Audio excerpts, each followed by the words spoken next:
సుమన్ టీవీలో మీ business promotions కోసం ఈ కింది నెంబర్ను సంప్రదించగలరు.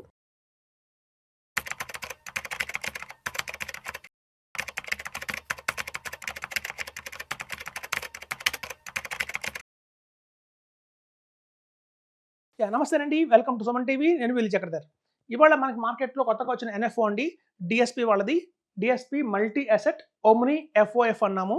ఈ యాక్చువల్గా ఒమ్ని ఎఫ్ఓఎఫ్ అంటే ఏంటో చూద్దాము. అలాగే ఈ ఎన్ఎఫ్ఓ వచ్చేసి మనకి ఫిబ్రవరి 5th స్టార్ట్ అయిందండి. మనకి 19th ఫిబ్రవరి దాకా మనకి అవైలబిలిటీలో ఉంది. సో ఎవరైతే 5th ఫిబ్రవరి నుంచి 19th ఫిబ్రవరి లోపల ఇన్వెస్ట్మెంట్ చేస్తారో వాళ్ళందరికీ కూడా 10 రూపీస్ ఎన్ఏవీలో మనకి అవైలబిలిటీలో ఉంటుంది. అలాగే డిఎస్పి ఒక ప్రామినెంట్ ఫండ్ హౌస్, మనకు తెలిసింది ఎప్పటి నుంచో కూడా. వాళ్ళు చాలా ఫండ్స్ కూడా చాలా బ్రహ్మాండంగా పనిచేస్తున్నాయి. సో ఇందులో వచ్చి ఎఫ్ఓఎఫ్లో మనకు వచ్చేసి equity, debt and gold and silver ఉంటుందండి మెయిన్గా. సో మనకి ఈ మల్టీ అసెట్స్ అంటే మనం డిస్కస్ చేసాం ప్రీవియస్ ఎపిసోడ్లో కూడా. ఎక్కువ ఇన్వెస్ట్మెంట్ చేసేది ఈక్విటీలో, అలాగే డెట్లో పెడతారు. సో ఈక్విటీలో వచ్చేసి మనకి 25% to 75% దాకా పెట్టచ్చండి మ్యాక్సిమం. అంటే మినిమంగా ఈక్విటీలో మనం ఇన్వెస్ట్మెంట్ చేయాల్సింది 25%. అయితే ఈ 75% అనేది మార్కెట్ చాలా బులిష్గా ఉంది, బాగుంది, ఒక మంచి ర్యాలీ వస్తుందంటే మాత్రం అప్ టు మ్యాక్సిమం 75% దాకా కూడా వాళ్ళు తీసుకెళ్ళచ్చు దాన్ని. అలాగే డెట్ అండి, డెట్లో వచ్చేసి మీకు 25% అనేది మినిమం ఇన్వెస్ట్మెంట్ చేయాలి, అది యాజ్ పర్ సెబీ రూల్. అలాగే మనకి చూస్తే 50% దాకా కూడా మ్యాక్సిమం వాళ్ళు ఇన్వెస్ట్మెంట్ చేయొచ్చు. సో అలాగే గోల్డ్ అండ్ సిల్వర్లో చూస్తే మీరు కూడా 0% to 25%. ఇప్పుడు మార్కెట్లో బాగా గోల్డ్ అండ్ సిల్వర్ బాగా పాపులర్ అవుతుంది. లాస్ట్ 1.5 నుంచి మీరు చూశారు, ఒక మంచి బుల్ ర్యాలీ అయితే చూసాం మనం గోల్డ్ అండ్ సిల్వర్లో.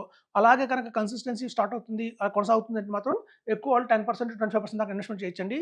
ఎప్పుడైతే ఒక డౌన్ఫాల్ అయింది, even gold and market sometimes ఏమవుతుందంటే గోల్డ్ అండ్ సిల్వర్లో కూడా మనకి కొంచెం తక్కువ రిటర్న్స్ అయ్యే అవకాశం ఉంది. అట్లా రిస్కీగా అనిపించినప్పుడు మాత్రం వాళ్ళు జీరో కూడా చేసేయచ్చు అని చెప్తున్నాను. సో ఇక్కడ ఏంటంటే డిఎస్పి ప్లస్ అదర్ ఏఎంసీస్. ఇక్కడ ఓమ్నీలో ఏంటంటే ఒకటి మనం గత వర్షంలో చెప్పుకున్నాం, మల్టీ అసెట్ ఫండ్ గురించి చెప్పుకున్నాం. ఇందులో multi assets with omni. Omni అంటే ఏంటంటే వాళ్ళు ఏం చేస్తారంటే వాళ్ళ ఫండ్ హౌసెస్తో పాటు చూడండి, కొన్ని ఫండ్స్ ఉంటాయి డిఎస్పీలోనే.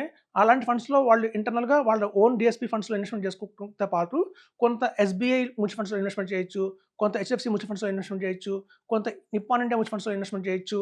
సో ఇలా డిఎస్పీ ప్లస్ అదర్ ఏఎంసీ ఫండ్స్లో కూడా వాళ్ళు ఇన్వెస్ట్మెంట్ చేయొచ్చు. ఈ ఎఫ్ఓఎఫ్ కాన్సెప్ట్ అనేది ఎప్పటి నుంచో ఉందండి మార్కెట్లో, చాలా మందికి మించి అవగాహన లేదు. సపోజ్ ఒకటే ఫండ్ హౌస్లో వాళ్ళ దగ్గర 3 స్కీమ్స్లో ఇన్వెస్ట్మెంట్ చేస్తారు. ఈ ఎఫ్ఓఎఫ్ ఫండ్స్లో కనుక మీరు ఇన్వెస్ట్మెంట్ చేశారంటే, ఒక ఫర్ ఎగ్జాంపుల్ చెప్తాను, హెచ్డిఎఫ్సి ఉందనుకోండి, హెచ్డిఎఫ్సి వాళ్ళు మిడ్ క్యాప్ ఉండొచ్చు, మిడ్ క్యాప్ ఆపర్చునిటీస్, అలాగే హెచ్డిఎఫ్సి వాళ్ళది లార్జ్ మిడ్ క్యాప్ ఉండొచ్చు. అలాగే ఒకటే ఫండ్లో వాళ్ళు మల్టీ క్యాప్ ఉండొచ్చు. సో ఒకటే ఫండ్లో ఎఫ్ఓఎఫ్లో వాళ్ళే డెరివేట్ చేస్తారు. కొంత amount HDFC top 100 large cap, HDFC మనకి mid cap and large cap, అలాగే హెచ్డిఎఫ్సి మల్టీ క్యాప్, అలా హెచ్డిఎఫ్సి వాళ్ళది ఏదైనా మంచి ఫండ్స్లో వాళ్ళే ఇన్వెస్ట్ చేస్తారు. దాంతోపాటుగా వాళ్ళు కనుక ఏదైనా ఎస్బీఐ ఫండ్ కొన్ని యాడ్ చేసినా, అలాగే ఐసిఐసి ఫండ్ యాడ్ చేసినా, నిప్పాన్ ఇండియా ఫండ్ చేసినా అలా కూడా ఆప్షన్ ఉందండి. దాన్ని ఓమ్ని అంటారు. వాళ్ళ ఇన్హౌస్ ఫండ్స్తో పాటు వేరే ఫండ్ హౌసెస్ కూడా ఇన్వెస్ట్మెంట్ చేయొచ్చు.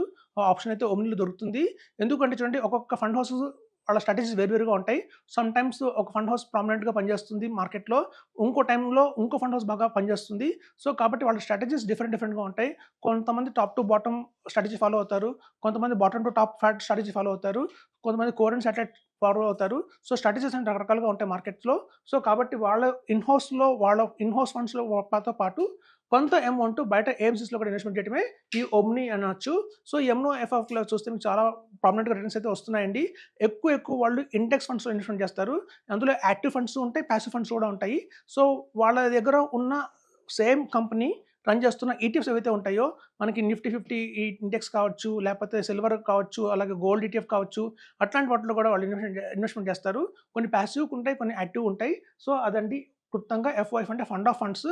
ఒకటే ఫండ్లో మీకు మల్టిపుల్గా 5-6 ఫండ్స్ యాడ్ అయిపోతాయి. సమ్టైమ్స్ వాళ్ళ ఇన్హౌస్ ఫండ్స్ అవ్వచ్చు, కొంత మేరకు వాళ్ళ బయట వేరే ఫండ్ హౌసెస్లో ఫండ్స్ కూడా వాళ్ళు యాడ్ చేయొచ్చు అనమాట. సో అట్లాంటివి వచ్చింది డిఎస్పి ఓమ్ని ఎఫ్ఓఎఫ్. ఇందులో డిఎస్పీ వాళ్ళ ఫండ్స్ ఉంటాయి, అలాగే అదర్ ఏఎంసీ ఫండ్స్ కూడా ఉంటాయి. ఈక్విటీ అలొకేషన్ వచ్చి మనం 25 to 75% ఉంటున్నాము. అలాగే డెట్ వచ్చి 25% to 50% ఉంటున్నాము. ఈ డెట్లో వాళ్ళు కొంత మేరకు వాళ్ళు ఆర్బిట్రాజ్ కూడా ఇన్వెస్ట్మెంట్ చేసే అవకాశం ఉంది. కాబట్టి మన టాక్సేషన్ కూడా మనం చూస్తే ఈక్విటీ టాక్సేషన్ అయితే రావచ్చు అని చెప్తున్నాను. సో ఇదండి ఎన్ఎఫ్ఓ వచ్చేసి మనకి 19th ఫిబ్రవరిలో క్లోజ్ అయిపోతుంది. అప్పటిదాకా అయితే ఇన్వెస్ట్మెంట్ చేస్తారు, వాళ్ళు 10 రూపీస్ అనేలో దొరుకుతుంది మనకి. సో డిఎస్పీ వాళ్ళది అది చూసుకుంటే గతంలో కూడా ఒక మంచి ఫండ్స్ అయితే చాలా బాగా పర్ఫామ్ చేస్తాయి. వాళ్ళ డిఎస్పీ వాళ్ళ స్మాల్ క్యాప్ కావచ్చు, వాళ్ళ మిడ్ క్యాప్ కావచ్చు, లార్జ్ మిడ్ క్యాప్ కావచ్చు, అవన్నీ కూడా ప్రామినెంట్ రిటర్న్స్ అయితే వస్తాయి. One of the best fund house అని చెప్పొచ్చు డిఎస్పీ. సో ఇదండి ఎన్ఎఫ్ఓ గురించి. సో మనకి ఏంటంటే ఈ ఓమ్ని ఫండ్స్ కూడా మీరు సెర్చ్ చేయండి. మనకి చాలా మంచి మంచి ఓమ్ని ఫండ్స్ బయట అదర్ ఏఎంసీస్‌లో కూడా దొరుకుతున్నాయి అవి. ఎడల్‌వైస్ కూడా ఓమ్ని కావచ్చు అట్లా. సో, అవి కూడా రిటర్న్స్ బానే వస్తున్నాయి. సో, మీకున్న పోర్ట్‌ఫోలియోలో ఒక 1 ఆర్ 2 ఓమ్ని ఫండ్స్ కూడా పెట్టుకోండి. దానివల్ల మీ పోర్ట్‌ఫోలియో కొంచెం బ్యాలెన్స్ అవుతుందని చెప్తున్నాను. సో, ఓమ్ని ఫండ్స్ అనేది ఇప్పుడు చూస్తే మీకు మార్కెట్‌లో మల్టీ అసెట్ ఫండ్స్‌తో మాత్రమే ఉంటాయి ఇవి. మనం అదర్ దాన్ మల్టీ అసెట్ ఫండ్స్‌లో మీకు ఓమ్ని ఉండదు. ఇది చూడండి, మనకు ఆల్రెడీ మల్టీ అసెట్ ఫండ్స్ గురించి చెప్పుకున్నాము. ఈక్విటీ, అలాగే డెట్, అలాగే అదర్స్ అనే చోటికి మన ఆప్షన్స్ అయితే వాళ్ళు తీసుకోవచ్చు. ఇంటర్నేషనల్ ఫండ్స్ కూడా ఇన్వెస్ట్‌మెంట్ చేయొచ్చు సమ్‌టైమ్స్. సో, మనకు చూస్తే లాస్ట్ 1 ½ ఇయర్ నుంచి చూస్తే ఇండియన్ మార్కెట్ చాలా డౌన్‌ఫాల్ అయింది. అదే టైంలో చూస్తే మనకి యూఎస్ మార్కెట్ కానియండి, అలాగే చూస్తే మీకు చైనా మార్కెట్ కానియండి, జపాన్ కానియండి, కొంచెం ప్రామినెంట్ రిటర్న్స్ అయితే ఇచ్చాయి. సో, మనం కనుక పోర్ట్‌ఫోలియోలో ఒక అదర్ దాన్ ఒక ఎక్స్‌ట్రా ఇంటర్నేషనల్ పోర్ట్‌ఫోలియో కూడా యాడ్ అయింది అంటే మాత్రం రిటర్న్స్ బాగా వస్తాయి. సో, ఇట్లాంటి మల్టీ అసెట్స్ ఓమ్నీస్‌లో సమ్‌టైమ్స్ వాళ్ళు ఏం చేస్తారంటే ఇంటర్నేషనల్ ఫండ్స్ కూడా కొంత యాడ్ చేస్తారు. తద్వారా ఏంటంటే మన ఎకానమీ కొంచెం డౌన్ అయింది, కొంచెం మన సెన్సెక్స్ మార్కెట్ కొంచెం పడింది అన్నప్పుడు ఒక 20% వేరియేషన్ అయితే మనం కనుక బయట ఫారెన్ ఇన్వెస్ట్‌మెంట్ చేస్తామో, తద్వారా కొంచెం బ్యాలెన్స్ అయ్యే అవకాశం ఉంటుంది పోర్ట్‌ఫోలియో. సో, అలా అండి, ప్రతి ఒక్కళ్ళు కూడా మనం చూసే బ్యాలెన్స్ అడ్వాంటేజ్ ఫండ్స్ చాలా మందికి తెలుసు. మంచి అవేర్‌నెస్ వచ్చింది సిస్టమాటిక్ విత్‌డ్రాయల్ ప్లాన్స్ వల్ల, ఎస్‌డబ్ల్యూపీ వల్ల. హైబ్రిడ్ ఈక్విటీ ఫండ్స్ కానియండి, లేకపోతే హైబ్రిడ్ మనకి బ్యాలెన్స్ అడ్వాంటేజ్ ఫండ్స్ కానియండి, చాలా మందికి అవగాహన ఉంది. కానీ మల్టీ అసెట్ ఫండ్స్ గురించి కానియండి, మల్టీ అసెట్ ఓమ్ని ఎఫ్ఓఎఫ్ గురించి కానీ పెద్ద అవేర్‌నెస్ అయితే మార్కెట్‌లో ఇంకా లేదు. సో, ఇందులో మనం సిస్టమాటిక్ విత్‌డ్రాయల్ ప్లాన్ కూడా ఆప్షన్ తీసుకోవచ్చు. సో, ఎవరైతే కనుక 6% to 8% తీసుకోండి. చాలా మంది మమ్మల్ని కాల్ చేస్తారు. సార్, నేను సిస్టమాటిక్ విత్‌డ్రాయల్ ప్లాన్‌లో 12% తీసుకుంటాను అని చెప్తారు. అలా తీసుకోకండి. 6-8% పెట్టుకోండి ఇన్ బిట్వీన్. సో, పెట్టుకుంటే మాత్రం మీరు ఇట్లాంటి ఓమ్ని ఫండ్స్‌లో కూడా మీరు లంప్ సమ్ అమౌంట్ ఇన్వెస్ట్‌మెంట్ చేయొచ్చు. 25 లాక్స్ కానీ, 30 లాక్స్ కానీ. తద్వారా ఎవ్రీ మంత్ మీరు పీరియాడికల్‌గా రిటర్న్స్ తీసుకోండి ఎస్‌యుఎల్ ప్లాన్‌లో. సో, అలా చేసుకున్నందువల్ల మీకు ఏమవుతుందంటే equity, debt, commodities like gold and silver ETF, అలాగే DSP plus other AMC funds ఇవన్నీ ఉన్నాయి కాబట్టి మీకు ప్రొటెక్షన్‌గా ఉంటుంది. ఇమాజిన్ చేయండి, ఒక 12-15% అయితే కాన్ఫిడెంట్‌గా తెచ్చుకోవచ్చని చెప్తున్నాను. Thank you.